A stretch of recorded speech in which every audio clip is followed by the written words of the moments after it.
Kupitia serikali, mamlaka ya hali ya hewa TMA imetoa tahadhari ya uwezekano wa kuwa na mvua kubwa juu ya kiwango cha milimita, yani El Nino yenye nguvu. Na kwa uzoefu inaonyesha mvua hizi zinapotokea zinakuwa zinaleta madhara hasa katika upande wa miundombinu ya barabara na baadhi ya makazi ya wananchi hapa nchini. Mheshimiwa Waziri Mkuu, nipenda kujua, je, serikali imejipangaje endapo changamoto hii itaweza kutokea? Asante. Mheshimiwa Waziri Mkuu. Mheshimiwa Naibu Spika, na kushukuru. Naomba kujibu swali la Mheshimiwa mbunge, Mheshimiwa JJ, Mheshimiwa mbunge, swali zuri alilolileta linalohusiana na tahadhari. Ni kweli tumepata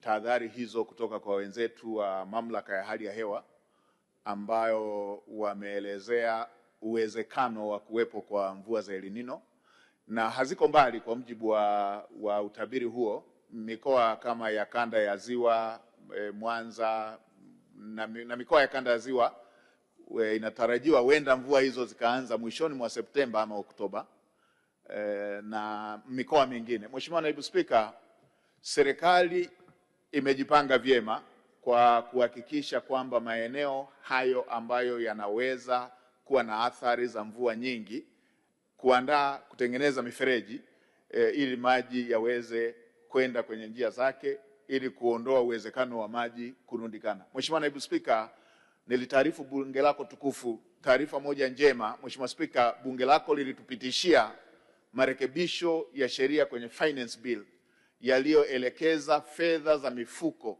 ya barabara na mifuko mingine kwenda moja kwa moja kwenye mifuko. Mheshimiwa Spika, nimpongeze Mheshimiwa Waziri wa Fedha pamoja na Mamlaka ya Mapato Tanzania, wametekeleza uamuzi huo kwa kuanza kuzipeleka fedha hizo moja kwa moja kwenye mifuko, ambapo ni kwa mwezi ni zaidi ya bilioni 320 zinaenda moja kwa moja kwenye mifuko na kuiwezesha mifuko kuweza kukabiliana na mambo kama haya ambayo Mheshimiwa mbunge amesema.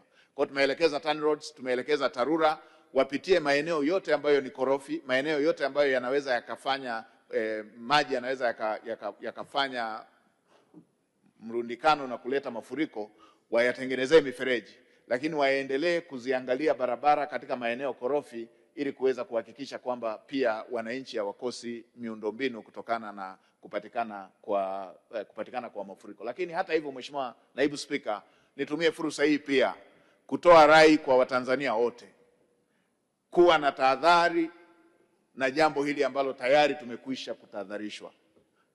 Ni wajibu wa kila Mtanzania pia kufanya tathmini ya aina hiyo pale anapoishi kwa kuangalia mazingira ya mahali na hali hii ambayo tumetahadharishwa. Mheshimiwa Spika, tunajua maeneo mengi tunakoishi, tunajua historia ya maji yanapita kwa namna gani endapo zikitokea mvua kubwa. Tuendelee kuchukua hizo tahadhari ili maafa yasitokee, ili hali tumeshatahadharishwa.